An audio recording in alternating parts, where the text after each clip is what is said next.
my healing workshop. So today we're going to be looking at healers from basic to more advanced things that so you know what healers are expected of in trials. So what does a healer actually do?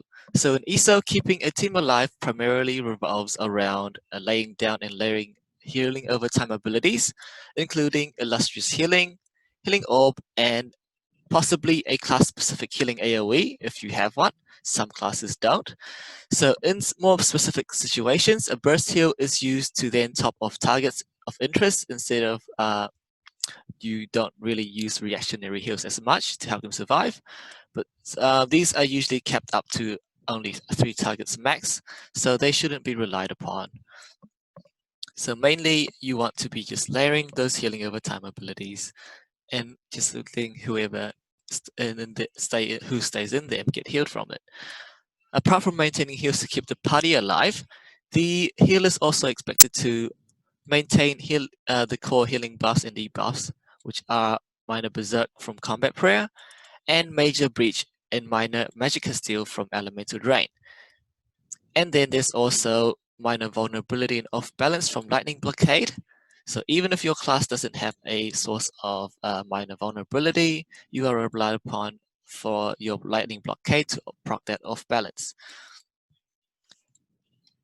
The blockade is also used even if you don't use that. So the lightning back bar is used also to proc your weapon enchant, which is the Berserker enchantment, to gain an additional 452 weapon power and spell damage. So spell damage converts into healing, so this will increase your DPS as well as your healing capability. So it is a very important thing to always be laying down. Even if someone else is already running the lightning blockade, you will want to run your own form of war, even if it's fire. If the other healer doesn't. Then you also have to maintain your class-specific buffs and debuffs. So we will see these later on, which will also help the party out. And provide synergies to proc Alkosh, as well as give the DPS some additional resource support through their Undaunted passives, which give them resources no matter what synergies they may be. And to wear supportive sets that will help with either increasing the resources of the party or increasing the group's damage. And standardly, you want to coordinate your aggressive Warhorn with other support to provide further additional DPS support. So at the core level, you want to be doing that above part. But as you gain more experience, you should start to adopt further capabilities down the line to help your party out. So in the end game trials, you're expected to do all of this.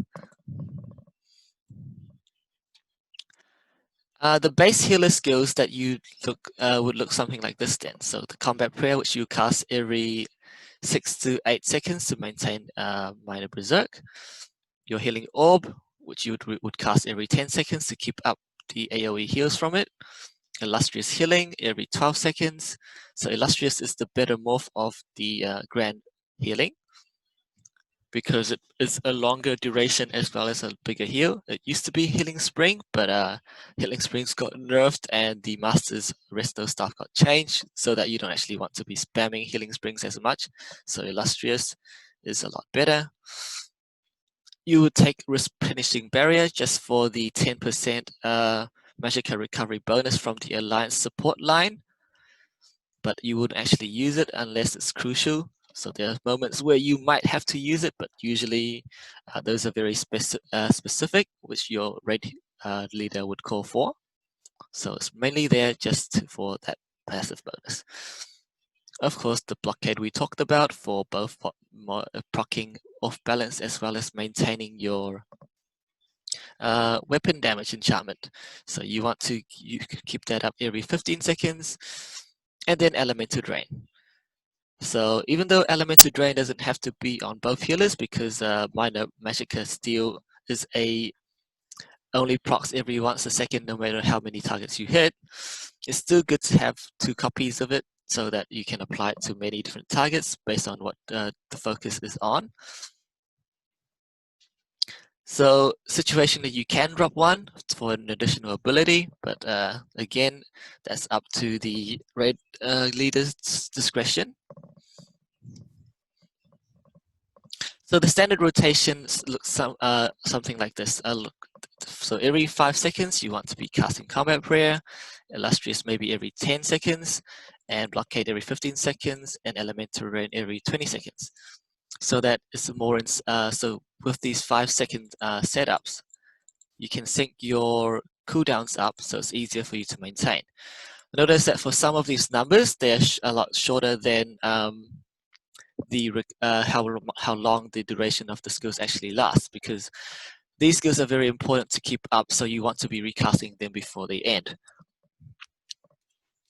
In your downtime, you should also be heavy attacking on your restoration staff when there is time in between to gain back your resources. So when you heavy attack with a restore staff, you gain a large amount of magicka back, especially if the target is off balance. Heavy attacking also procs your major mending for 3 seconds to boost your healing capability. So major mending improves your healing by 25%. So very good to be heavy attacking when you can, between all of that spamming of your abilities. So there's add-ons like Fancy Action Bar or Surrender that could help you do that. So, but no matter what you do, you should try to keep all of your uptimes, as we talked about previously, up as high as you can. While a healer can get away with less actions per minute, just like what differentiates bad DPS from a good DPS, a good healer can maintain a much higher light attack ratio as well as whatever skills that they will be able to weave in. Because with how ESO system work, if you can light attack weave, you'd be able to also spam a lot more skills without impeding your rotation. Because by spacing your skills out with those skills, you'll be able to follow the queue of skills better and not overcast certain skills over others. Because if you were to spam your skills simply, that wouldn't actually work out, and your next skills might override each other, and you don't actually get a nice rotation going. A good thumb to make the things easier is just to at least cast one combat prayer immediately before swapping away from your restore staff, and immediately again after you swap to your restore staff, so it guarantees at least 2 combat prayers are cast within 10 seconds. So that will give you a high uptime. But as you learn the mechanics and the rotation of your class a bit more, with the different abilities that you need to cast, you'll be able to do a more dynamic rotation to squeeze in more skills and heavy attacks. That's, again, that's something that comes with experience.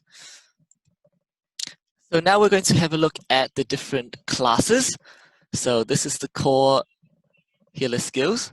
Combat Prayer might be dropped for certain places like VAS where it's no longer relevant because you're no longer close to the party, but the rest still stands.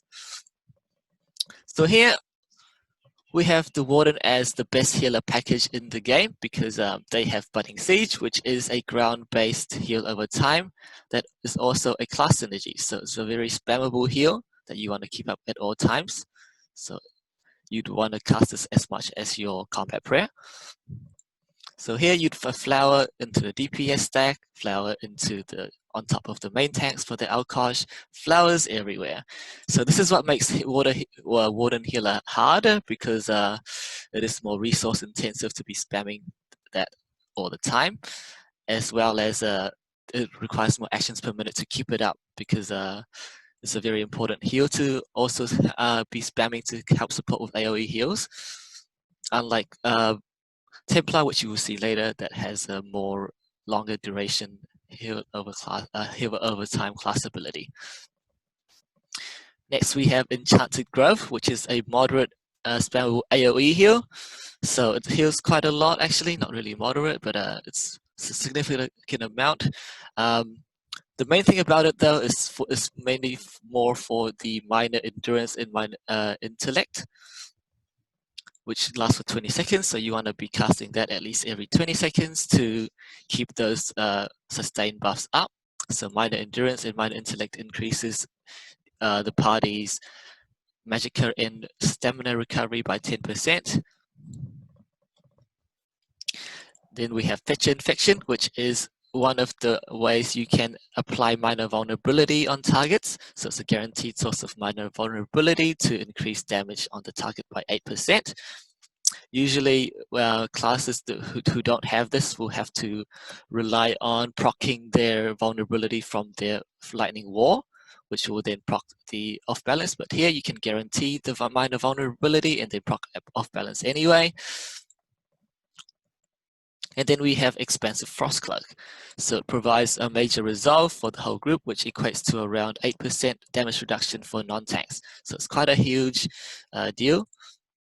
But so that's why every group would want at least one healer, because of the sustained boost, the damage reduction, as well as this minor vulnerability source. And of course, the fake but stronger minor toughness whenever you heal a target. So it will increase the group's max HP by 10% each. Another thing about Warden is they don't actually have to heavy attack to get major mending, when provided that they're healing low targets. So as long as you're healing someone who's under 40% HP, the major mending will proc automatically from your maintaining flowers.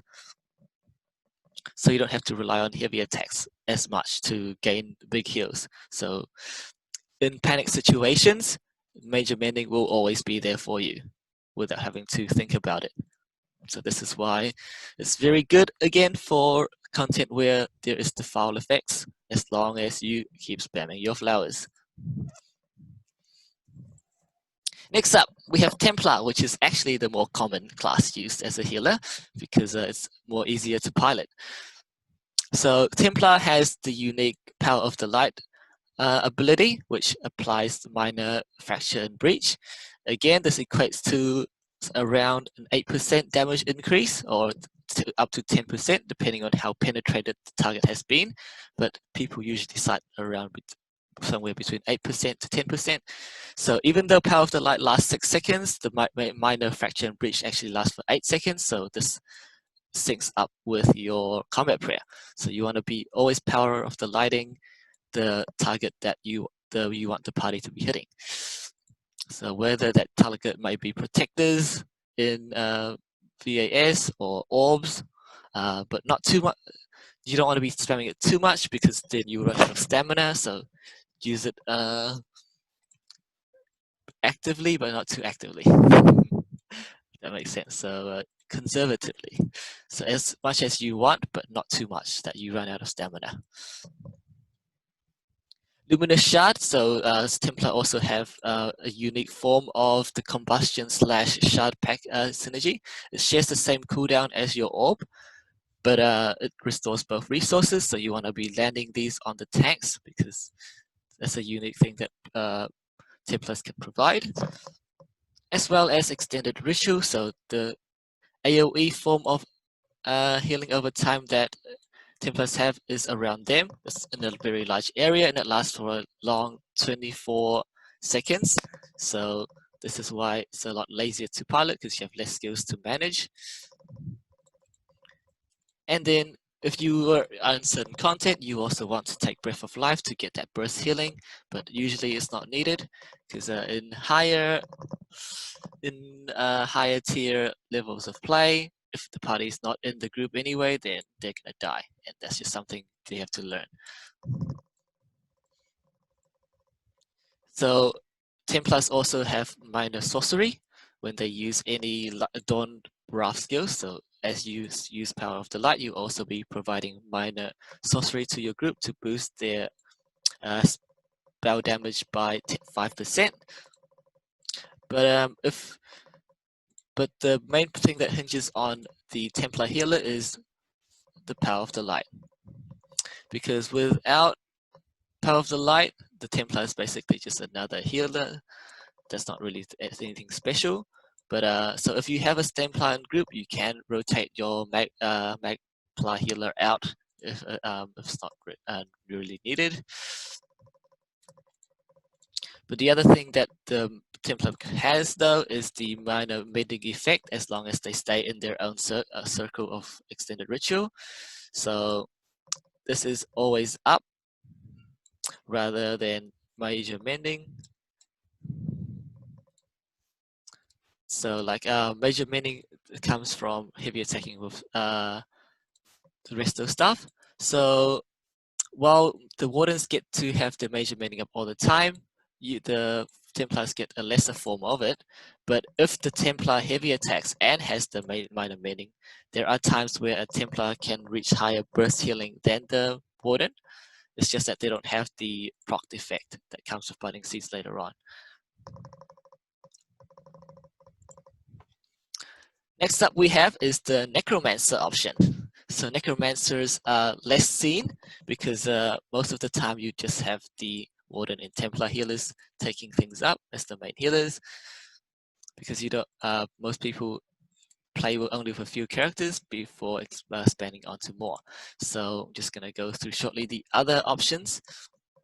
So the Necromancer healer is taken mainly for the Colossi or Colossuses, which is apparently the proper way to say it, not Colossi.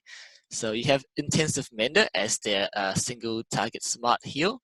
That's not really smart sometimes it can be really dumb, especially if you're moving around a lot.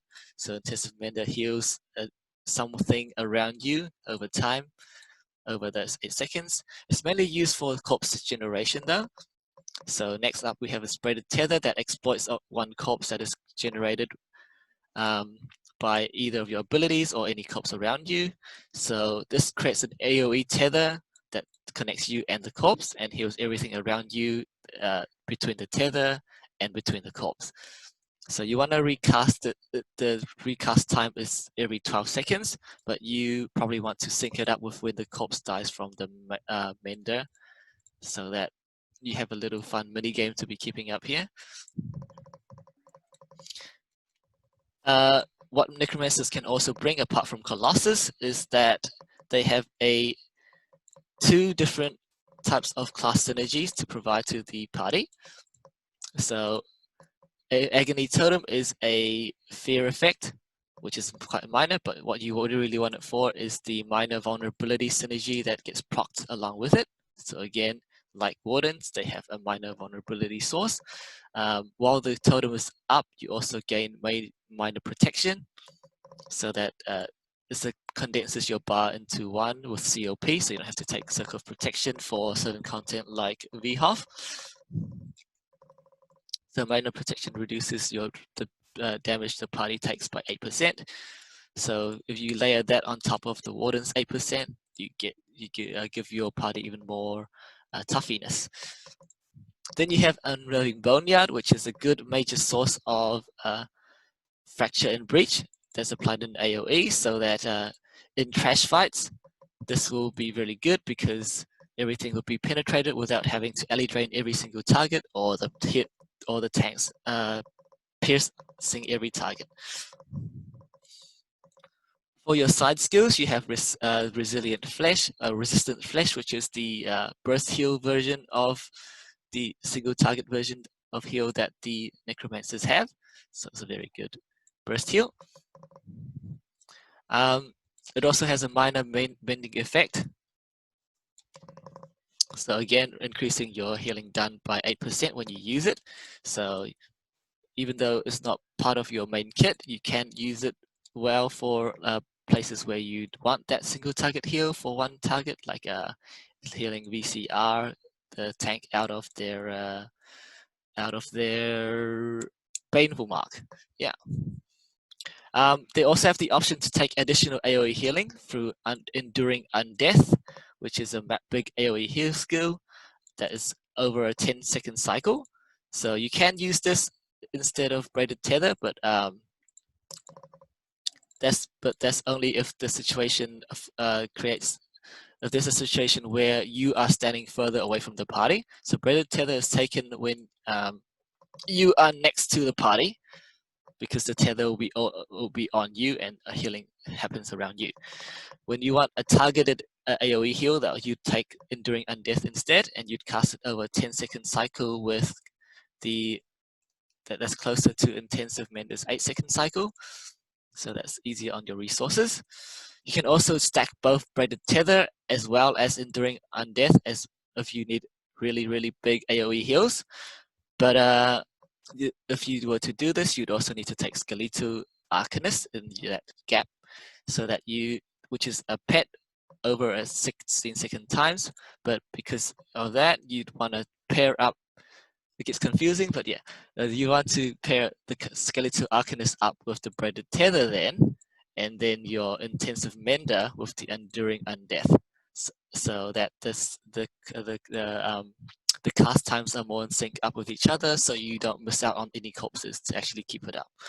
So yeah, the Necromancers summed up by their very good offensive support through their class-specific synergies and their fun corpse minigame, which also allows them to have ulti generation.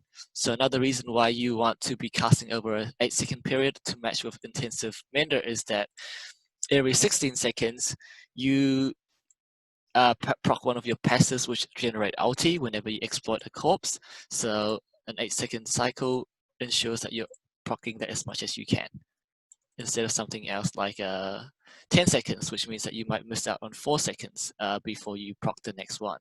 So this keeps it up, your passive up to generate ulti a lot more.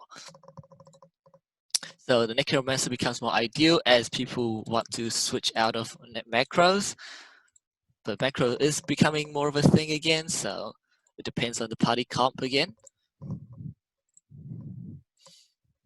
Next up we have this Nightblade.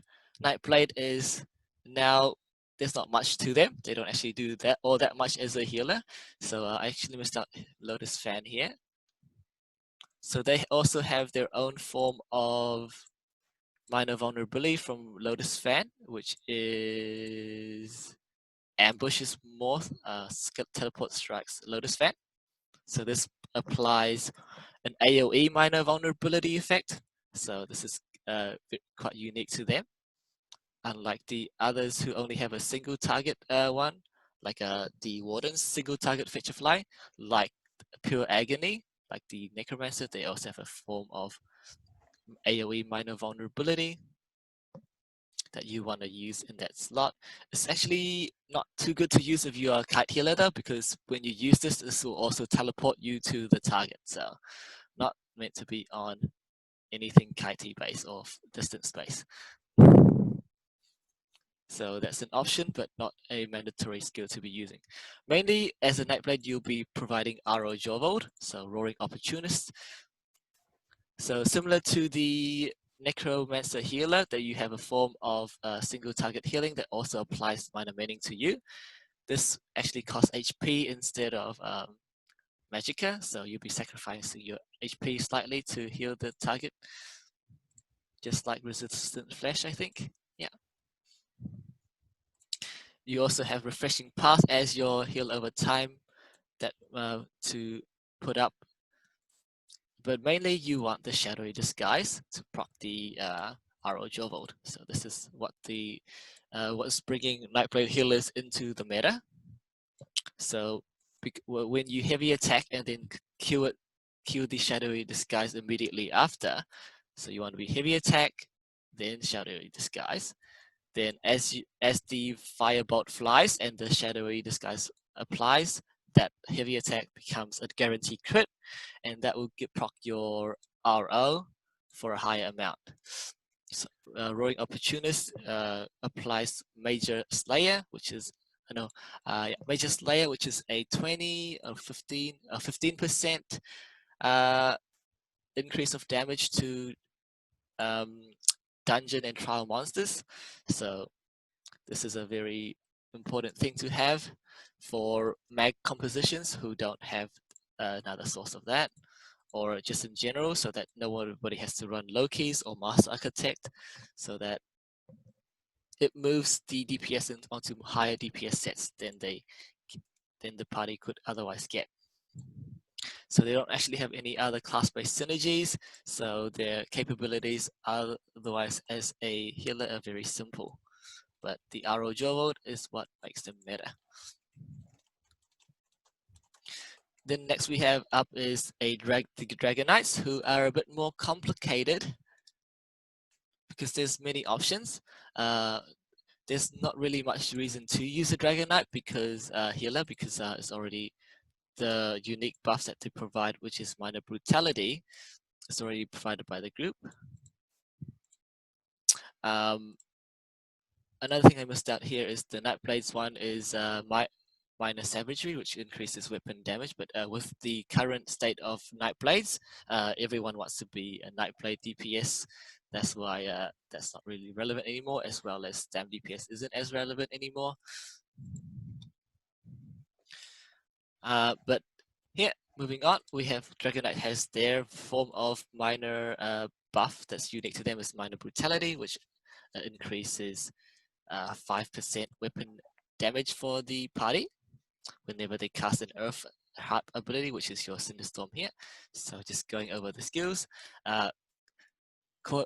Dragon Knight's form of spammable heal, single target spammable heal, is the Cauterize. So it's a very potent heal that's done initially, then it repeats again every 5 seconds. So you get a total of 4 heals over 15 seconds duration immediately, then every 5 seconds. So it's a very good heal, but you don't actually want to be using that in content where you don't need to.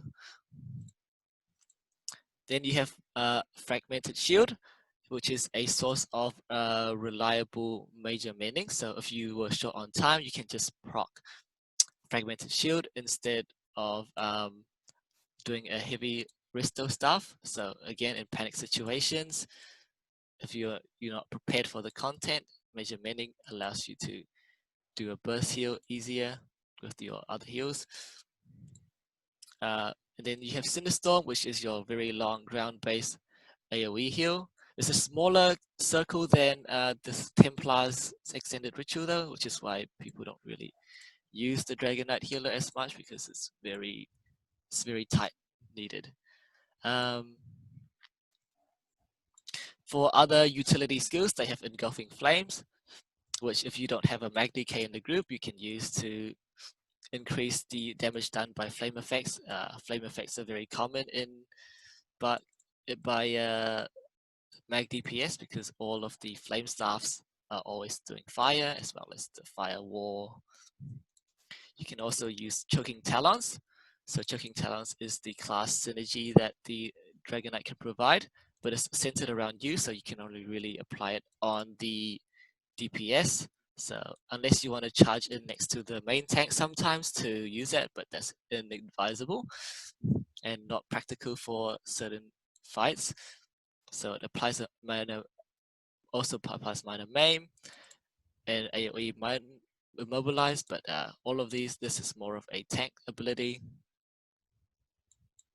But you shouldn't use it if there's an Elfbane user in the group. So if there's a Mag DK again, less relevant for the Dragon Knight healer. Otherwise, you could use Igneous Weapon, which provides major brutality and sorcery for the group, so that they don't have to use spell power pots or weapon power pots, and they could use heroism potions instead. But really, you're going to be using this in dungeons where you get people to use trash pots instead. The other unique thing you could provide is the Stone Giant. So Stone Giant is a stagger mechanic. So I'll just head over to that to show you what that is, because it's a bit unique to explain.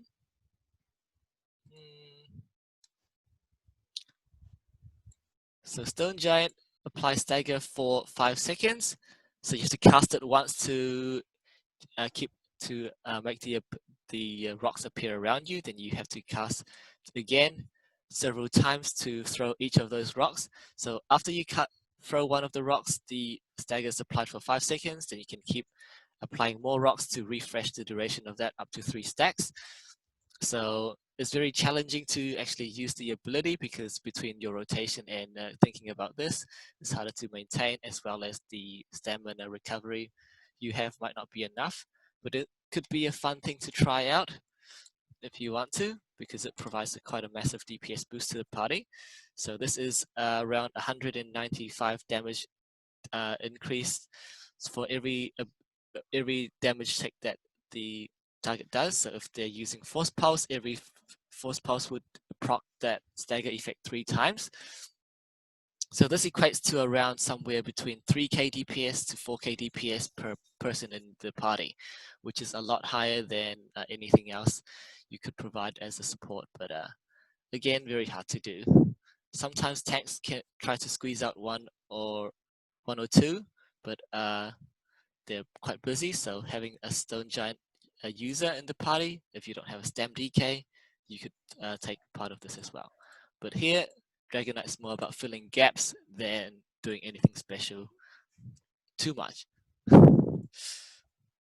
Then last up we have is the Sorcerer, which is very good for rookie healers because or rookie parties in general, because their healing is more it could reach the party in more wider ways. So Twilight Matriarch is a potent omnidirectional 2-target heal, as opposed to most single target heals, and it's also one of the biggest single target heals or double target heals if you were to think about it specifically from Matriarch. But it's a very good spammable heal. The issue is it also takes up 2 slots, so this reduces your utility as a healer where you're needed to run other skills, which we'll talk about later. So the Sorcerer also has their own form of unique synergy, which class-based synergy, which is the conduit synergy from Liquid Lightning. So you can use this again because they have lots of lightning. They could reliably proc from minor vulnerability along with their wall. So this is one of the Sorcerer's ways of applying minor vuln. Sorcerers don't have a source of a classic form of AoE healing over time abilities like all of the other classes. You notice that even Nightblade has their Refreshing Path, and Dragon Knights have their Cinderstorm, but Sorcerers get Power Surge instead. So Power Surge heals people around you, 15 meters around you every time you crit. So it's not something you lay down, but it's around you. So for areas where you are further away from the party, this still wouldn't help the party too much because you'll be too far away to apply it to them. But in most cases, that 18 meters is enough to cover everyone who might be squirreling away from the parties, being in dangerous spots. So can catch them to heal them, and along with the strong Twilight Matriarch heal, which will always at least target 2 people in anywhere, so that this combines to a very powerful package for rookie players in general. But again, in harder content, people should know where to stand properly, so less required from so there's less need for a Sorcerer healer. Another thing a Sorcerer healer should provide is assuming that you are taking a mag sock a healer sock for a good reason, which is if you don't have a mag sock doing this, you can proc the minor prophecy class specific minor buff, which increases spell damage for the party by using dark abilities. So dark magic comes. So Crystal Frag's a good option for this because you can front bar it and then cast it every time it procs from any of your other front bar healing abilities. They also have a worse form of sustained support in the Empowered Ward, which lasts for 10 seconds. It's only minor intellect for 10 seconds compared to the Warden's 20 seconds for both minor intellect and endurance. So again, not too strong of a healer, but it's something that's good to keep to use if you don't have a max orc, basically. As do you also want to be using a set like Hollow Fang to boost your spell crit to ensure that your power surge procs reliably? Because again, the crit can only occur every 3 seconds. So you want to make sure that you are proccing that as much as possible. Otherwise, as unreliable as you are already as a Sorc healer, you want to guarantee that heal goes off as much as you can. So next up we have is all of the supplementary skills that will go into the slots that the gaps you can see there, or to exchange any other skills that you might not need in terms of class skills. So we have this radiating region, which a lot of healers as they play through dungeons, they use this as a main heal, but it shouldn't be in a 12-man scenario. So radiating region replaces the heal over time on up to 3 targets, I think. And you want to spam this up to 3 times to apply or to apply to all the DPS. Mainly it's used for mobile parts of fights, so running between the major spots in VCR is a good example. So that's when you would spam it 3 times to cover everyone while they run, while you can't apply while they can't be healed by your AoE ground healing. And also can be used for reaching targets that are not in the stack, but then again, DPS should know where to stand to not die. Otherwise, this shouldn't be used for general purpose healing. So for content where everyone's stacked together in nice positions, you don't really need radiating region. Next up is a crucial crucial shield ability. We have Bone Surge, which is used in content where you need to overcome defile effects especially. So places a moderate shield on yourself, then provides the Spinal Surge synergy that someone can activate. Then another 5 people around you will get that shield, and all 6 of you will gain the minor vitality buff, which increases your healing received by 30% to everyone who's shielded. So again, if Navintas uses Soul Tear or anything like that, or you're defiled, you want to by the Baneful Marks, this is what you want to keep up to ensure everyone can be healed back to full quickly. Healing Ward is the single target version of that if you were to combine it with the Masters, not Masters, the BRP staff, so Black Rose Prison staff. So it's a very potent single target shield. So this is mainly used for tomb healing in VSS. So price is only 1 target.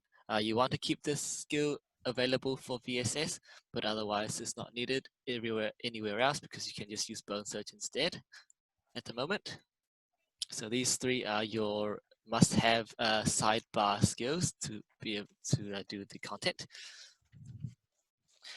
Supplementary skills in more situational skills are Efficient Push. You also actually want this as one of the side skills that you always have as a healer. So this is a purge that you need for VHOF. A cheap purge is very important for removing nasty effects. Also for the twins fight in VMO, as well as VKA's Jan Deer boss for the chorus totals. But there are several places where you will be relied on to purge, so make sure that you have this up. Where you don't need to heal as much, you can take the major skill package. So this is the Degeneration, Inner Light, and Comet Shooting Star. So this is major sorcery, major prophecy, as well as some DPS support that you can provide to the party. And all of these abilities increase your max magicka by 2%, so it increases your damage and healing done by slight amounts. So where you don't need to take other utility skills, this is where the package will be good.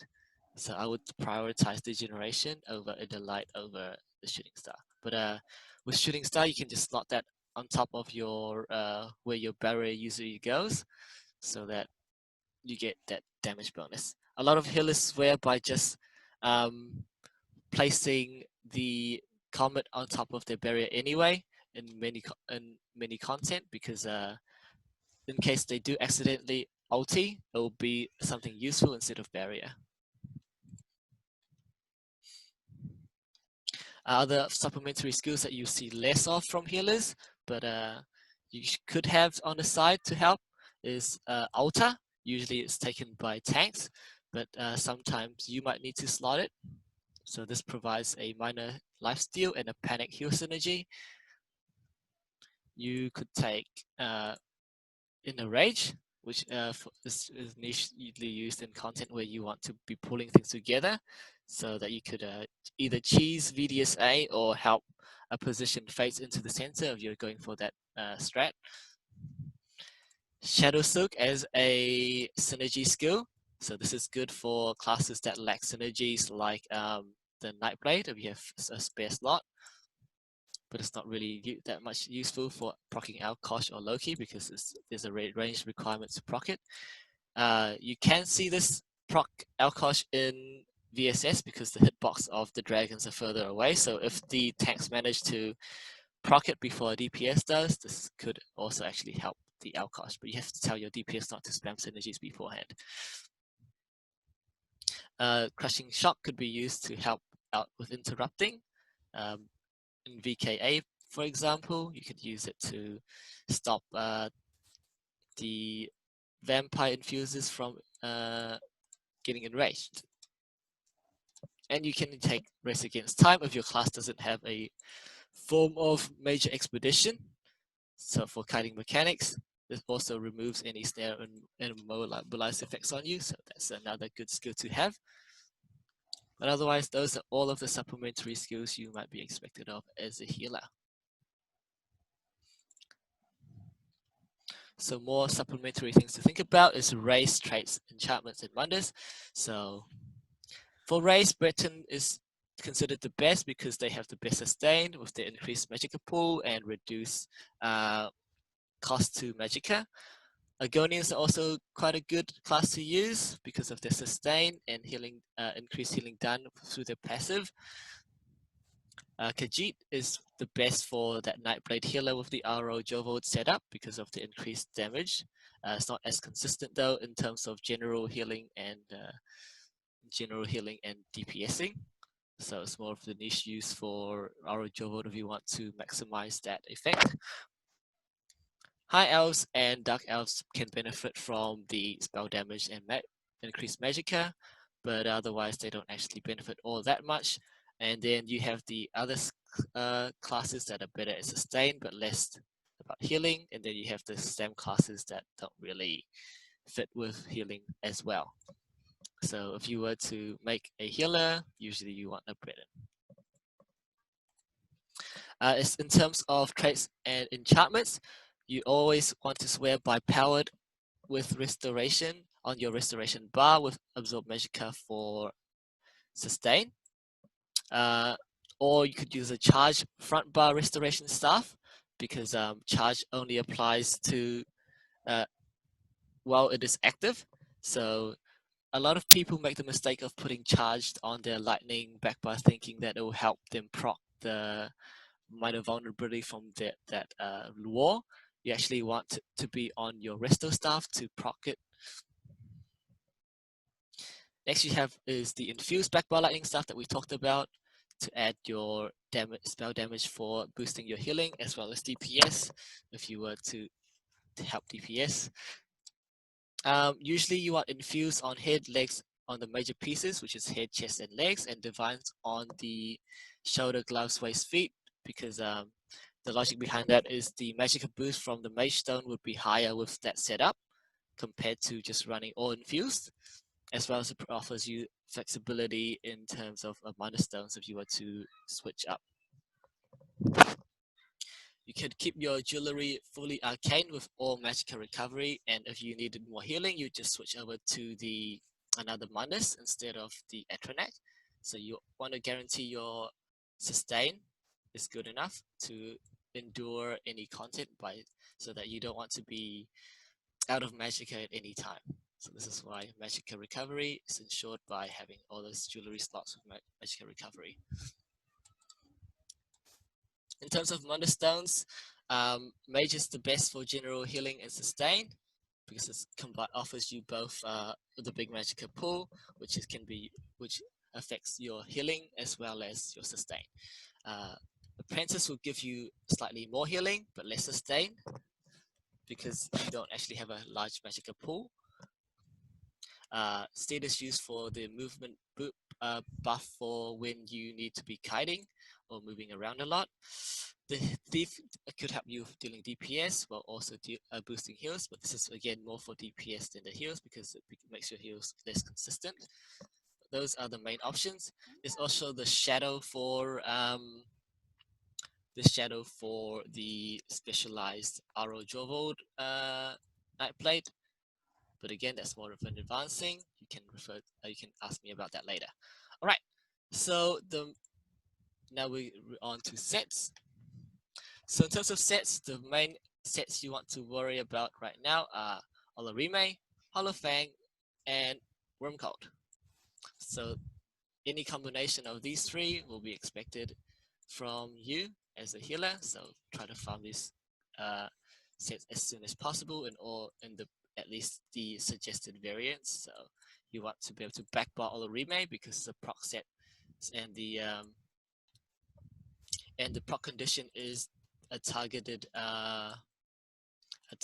ground ability. So by putting on your backbar, you can control exactly where that is without having to think about it too much, so that you can heal wherever you want without worrying that you're placing your Olo in the wrong place.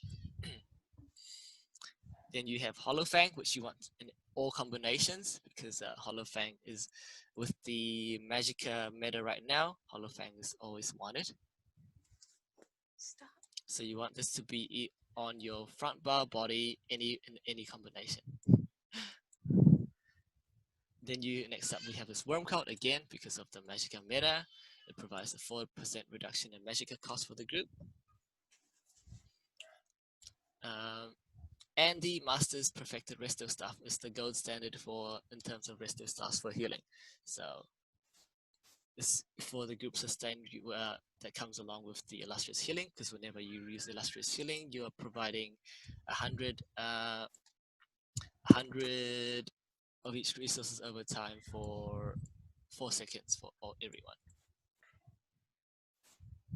More situationally, you also want to have Jawvold, which increases your major and minor buffs as well as shield durations by 40%. So this is good for situations where you can't baby the group 100% of the time, like Tomb Healing. So if you're Tomb Healing, you can throw less combat prayer while still having enough combat prayer that yours is counted for.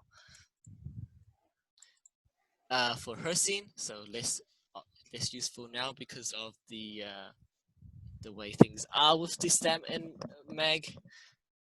So because it's no longer a stam meta, you don't actually see her scenes that often. This provides a 4% reduction in stamina cost for the group. Because her scene is a medium set, you want to have it on chest, legs, and jewels, so it doesn't, so that you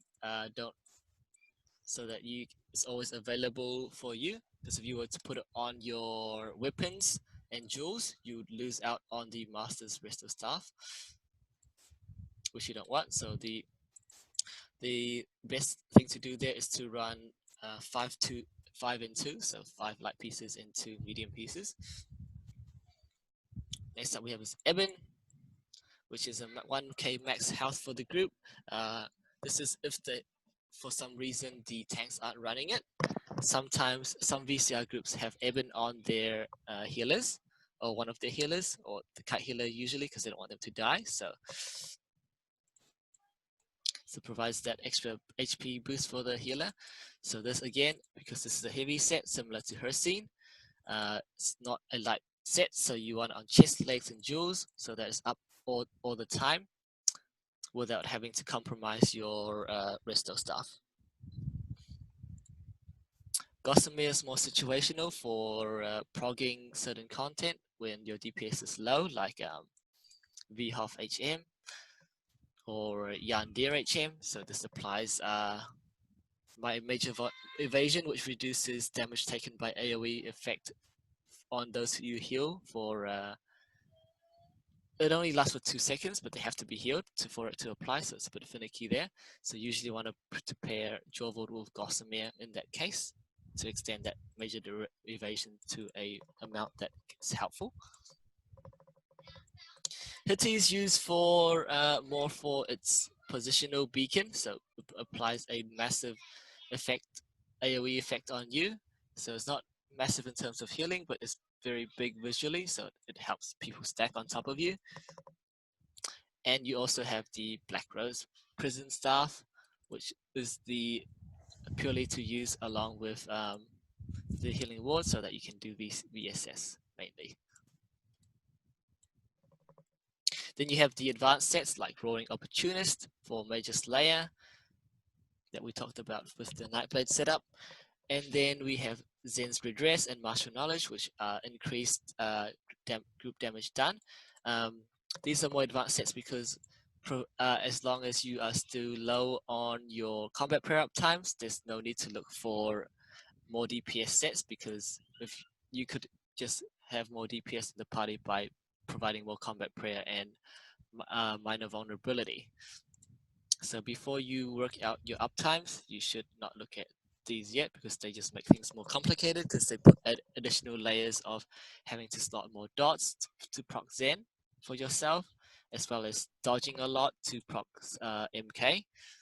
So because to proc MK, you need to be under 50% stamina. So yeah. So here's a short glossary of all of the buffs if you were confused in the lecture.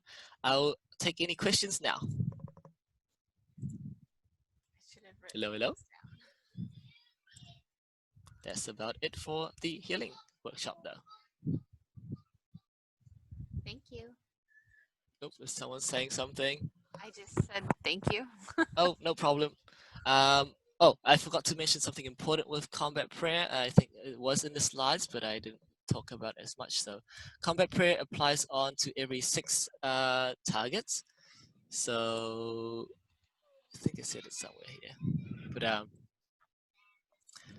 because it applies on to 6 targets, whenever you recast combat prayer, it also gets rid of the old 6 targets that you might have. So even if you spam it a million times, it won't actually apply to 12 targets. So this is why you want to have always 2 healers, and each of them provides their combat prayer to 6 people in the target, to 6 targets in the party, so that it guarantees that the whole party has the combat prayer. So you can't drop combat prayer if you are the source of minor berserk. But yeah.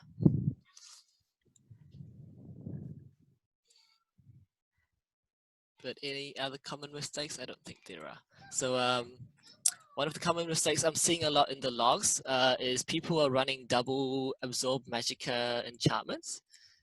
So on both their lightning back bar as well as the rest of front bar, because absorb enchantments work in a way that they share the cooldown. If you have one proccing, the others will sit there being useless. So always make sure that your enchantments are set up properly with at least the weapon damage enchantment back bar and absorb magicka front bar.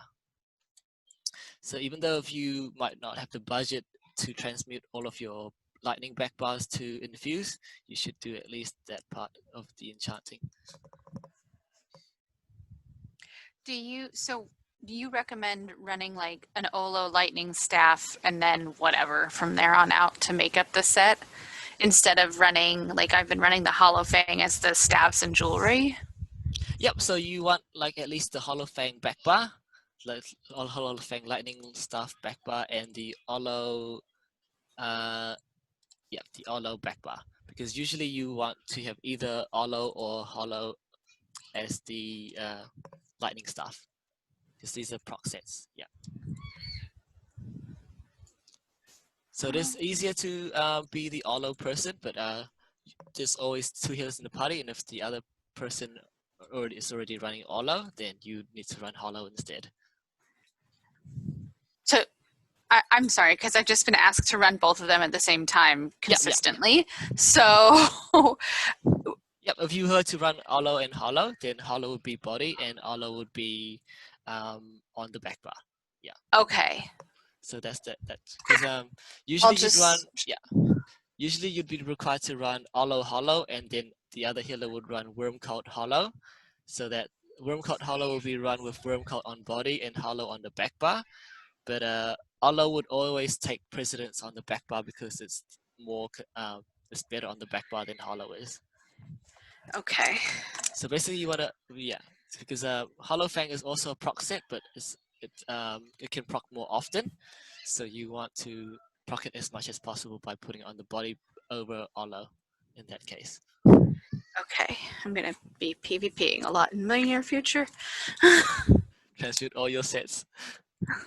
To change everything. Yes, a bit of a chore to hunt them down, but once you have it, it'll feel great, because you can do any healing content. Well, I have them.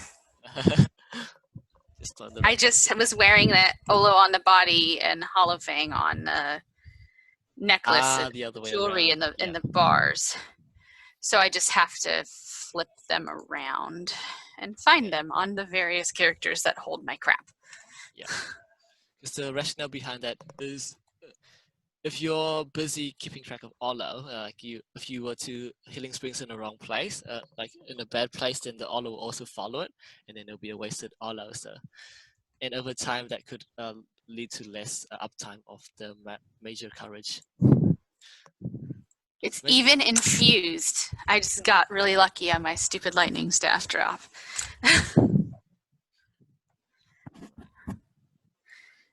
Any Okay. questions from Surpus?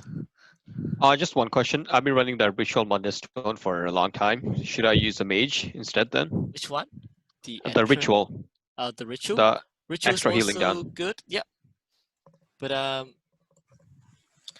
because of how healing done is stacked up, because you have so much healing done from your different body pieces as a diminishing return, I believe. That's why you actually want the mage there.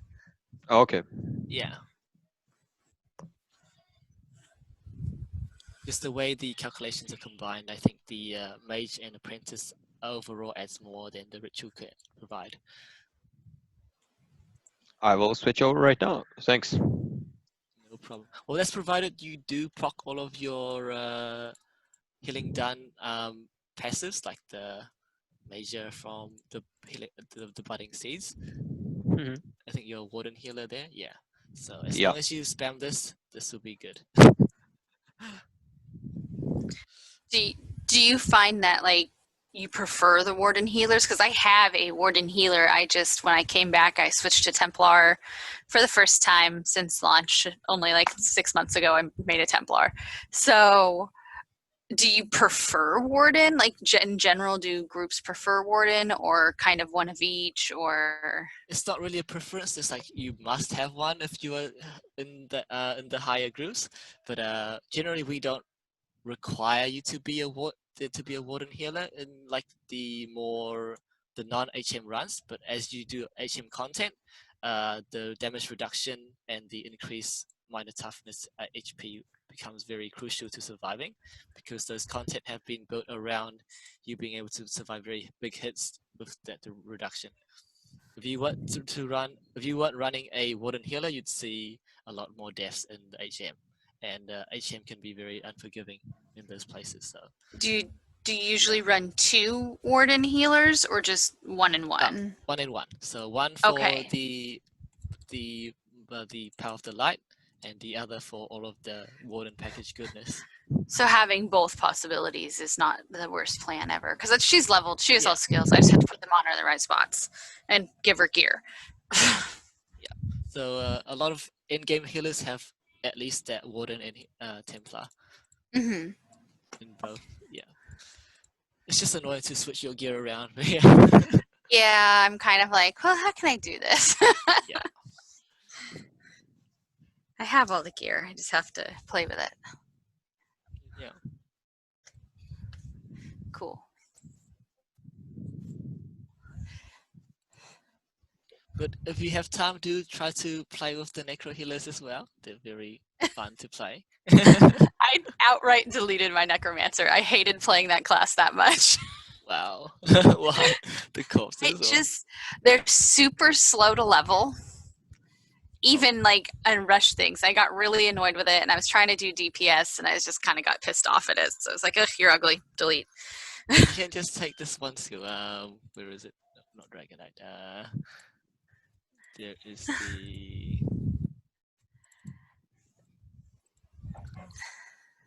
Oh, it wasn't showing my whole screen. You weren't able to see the Lotus fan there. We saw the Lotus fan. I saw it at least. Okay. Yeah. Death Scythe. This is your one and true skill to spam. I just hated it. I don't know why. I had her for a while, and then I was like, "You're just holding stuff, and I don't like you anymore, so I'm going to delete you." Yeah.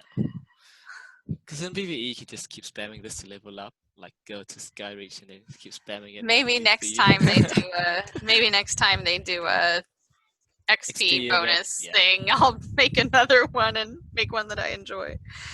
Oh yeah, no one wants to go through Mage's Guild line over and over again. The only reason I went through it on this character this time was because I had to get to Ivea to scry for the lead. Nice. That was it.